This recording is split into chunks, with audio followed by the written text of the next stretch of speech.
Dewi Namigiri ini memberitahu rumus-rumus matematika ke Ramanujan itu melalui mimpi. He would often say that they were communicated to him in his dreams by the Hindu goddess Namagiri Thayer. Ramanujan yang belajar secara mandiri berhasil memahami matematika yang sangat mendalam. He used to go to the nearby Sarangapani temple as a boy to sketch complex mathematical equations in chalk on stone slabs. Kalian percaya nggak? Kalau ada seorang jenius matematika, ketika ditanya rumus matematikanya itu dari mana, dia ngomong rumus matematikanya itu berasal dari Tuhannya. Nah, pada kali ini kita akan membahas kisah seorang jenius matematika dari India yang selalu bilang bahwa rumus matematikanya itu berasal dari pemikiran Tuhannya melalui mimpinya. Mari kita bahas. After years of work, mathematician Ken Ono and two of his former students come up with a groundbreaking mathematical formula that will allow scientists to study black holes in an entirely new way.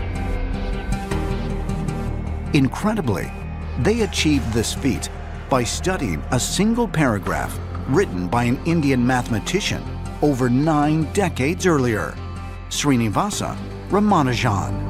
Lahir di rumah neneknya yakni pada tanggal 22 Desember tahun 1887 di Erode di India bagian selatan. Pada umur 1 tahun, Ramanujan dibawa ibunya ke kota Kumbakonam, yakni sebuah kota yang berjarak 160 km dari kota Madras, India. Ayahnya bekerja sebagai juru tulis di sebuah toko pedagang kain. Ramanujan lahir di keluarga miskin, dan yang harus kalian ingat, pada saat itu India masih dijajah Inggris, maka praktik-praktik rasisme masih sering ditemukan di sana.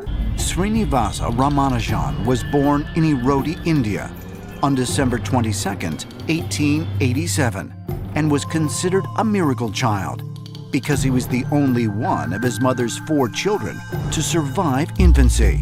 Sedari kecil, Ramanujan itu terkenal jenius oleh lingkungannya, khususnya pada bidang matematika. Dia sangat tergila-gila terhadap matematika dan angka.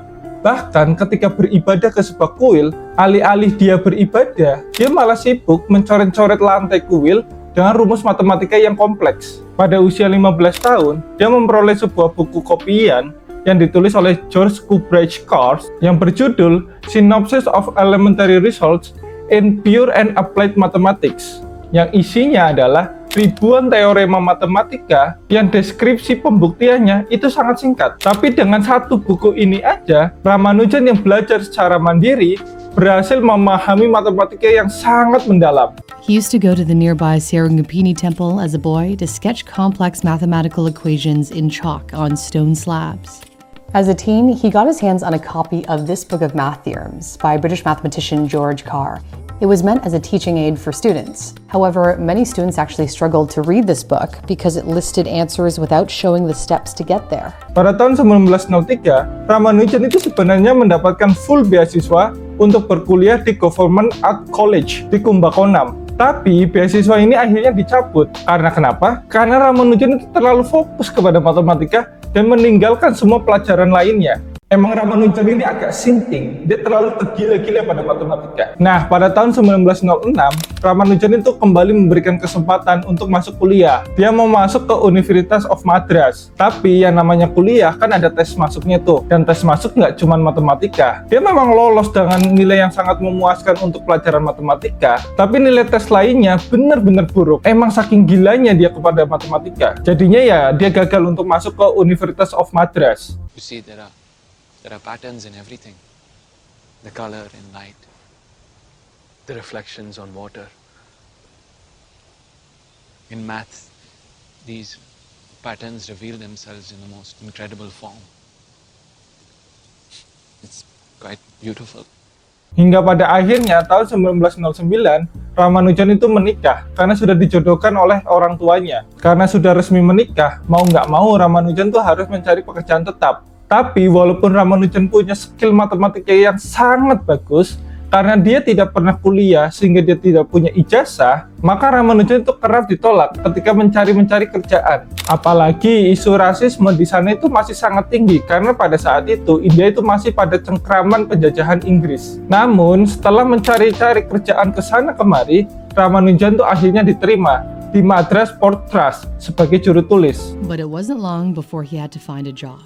At the age of 21, Ramanujan's parents arranged his marriage to 9-year-old Janaki, a distant relative. such customs were common then.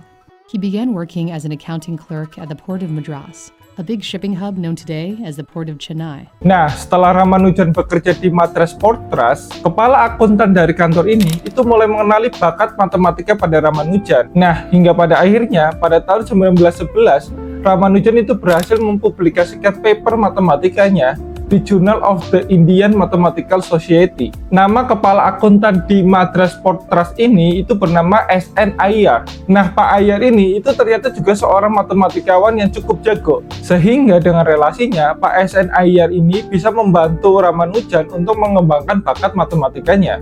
Nah, dibantu oleh Bapak Griffith, seorang profesor teknik sipil di Madras, dia membantu memperkenalkan karya-karya Ramanujan ke kenalannya yang ada di Inggris. Hingga akhirnya, karya-karya Ramanujan mulai didengar dan diperhatikan oleh matematikawan Inggris. Salah satunya adalah Godfrey Hardy, seorang matematikawan Inggris yang pada akhirnya nanti akan membawa Ramanujan ke Trinitas College, Cambridge, yakni kampusnya Newton kalau kalian nggak tahu. With the help of Iyer and Rao, Ramanujan started to write to various British mathematicians in early 1913, sharing his work.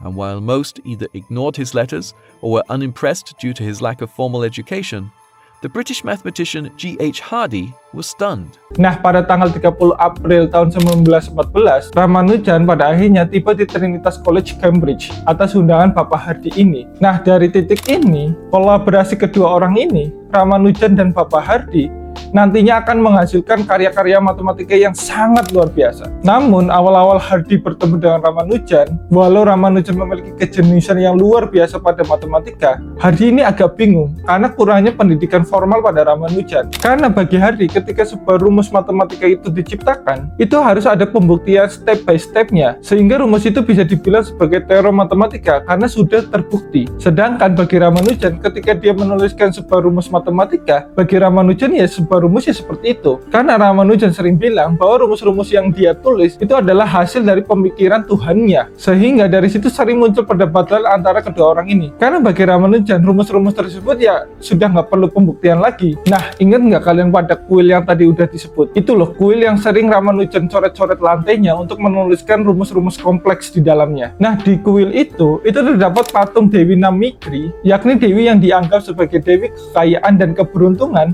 dalam agama Hindu. Nah, Ramanujan itu sering bilang ke Hardy bahwa rumus-rumus matematika yang biasa dia tulis itu berasal dari Dewi Namigri ini. Dewi Namigri ini memberitahu rumus-rumus matematika ke Ramanujan itu melalui mimpi. The figures that surrounded Ramanujan were in fact complex mathematical equations that he had written in chalk on the stone slabs of the temple floor. He would often say that they were communicated to him in his dreams by the Hindu goddess Namagiri Thayer. Nah, namun pada akhirnya Hardy menjadi mentor dari Ramanujan dan mengajari Ramanujan mengenai bermatematika yang lebih formal, yakni melakukan pembuktian dari teorema matematika yang ada. Pada akhirnya mereka berdua itu memiliki kontribusi yang sangat besar pada matematika. Bahkan Ramanujan itu sampai diangkat menjadi orang India kedua yang menjadi anggota Royal Society, sebuah organisasi ilmiah independen yang paling bergengsi di dunia.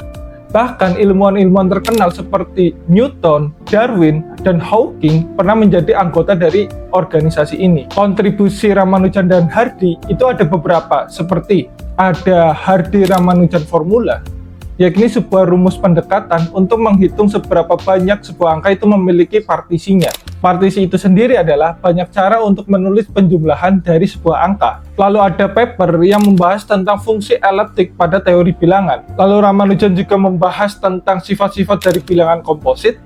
Bilangan komposit itu bisa dibilang antiprima, yakni sebuah bilangan yang bisa dibagi selain dari angka satu atau dirinya sendiri. Selain itu, kontribusi lainnya itu ada series tak terbatas untuk menghitung pi, mock theta function, dan banyak lainnya. Nah, kontribusi-kontribusi luar biasa Ramanujan dan Hardy ini sering dipakai di cabang ilmu lain, seperti Hardy-Ramanujan formula. Ini dipakai untuk menghitung fungsi partisi kuantum pada teori mekanika kuantum. Selain itu, fungsi theta juga dipakai di bosonic string teori, M teori, dan superstring teori, yakni teori-teori yang ada di fisika. Lalu ada mock theta function yang dipakai di infinite dimensional dan di deGrasse quantum black hole. Jadi penggunaan matematika yang dikembangkan oleh Ramanujan dan Hardy ini memang nggak kaleng-kaleng. Ramanujan's work has now formed the basis for superstring theory and multidimensional physics, some of the most advanced math that all the high-end scientists are still using today is called modular functions, which could lead to time travel, anti-gravity, limitless free energy. Nah, apa dengan ini kalian mulai percaya bahwa rumus-rumus matematika yang Ramanujan kembangkan itu berasal dari Tuhannya? Silahkan kalian tulis pendapat kalian di kolom komentar. Mari kita diskusi. Nah, sebetulnya Ramanujan itu bukan tipe orang yang sehat.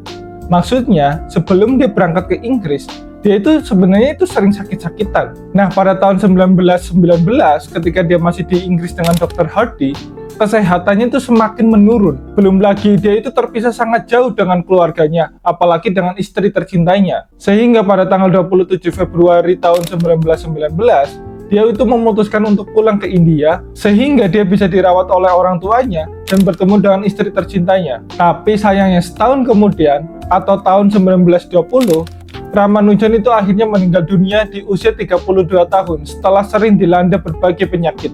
Walau Ramanujan bisa dibilang meninggal pada saat masih muda, tapi kontribusinya pada bidang matematika itu sangat luar biasa, seperti yang udah kita bahas sebelumnya. Bahkan buku catatan dia yang bernama Lost Notebook, yang berisi oret-oretan dia tentang rumus matematika, yakni ada sekitar 600 rumus matematika di buku catatan itu. Buku itu sampai sekarang masih disimpan di perpustakaan Universitas Cambridge. At the same time, his health was getting worse day by day. With the hope of getting better, he returned back to India in 1919, but it never got better and he died within a year. Nah, jadi itu aja video gua tentang seorang jenius matematikawan yang sering bilang bahwa rumus-rumus matematika yang dia tulis itu berasal dari dewa. Kali-kali gua ada salah, bisa langsung tulis di kolom komentar. Atau kalau kalian suka dengan video-video yang seperti ini, jangan lupa untuk like atau subscribe. See you!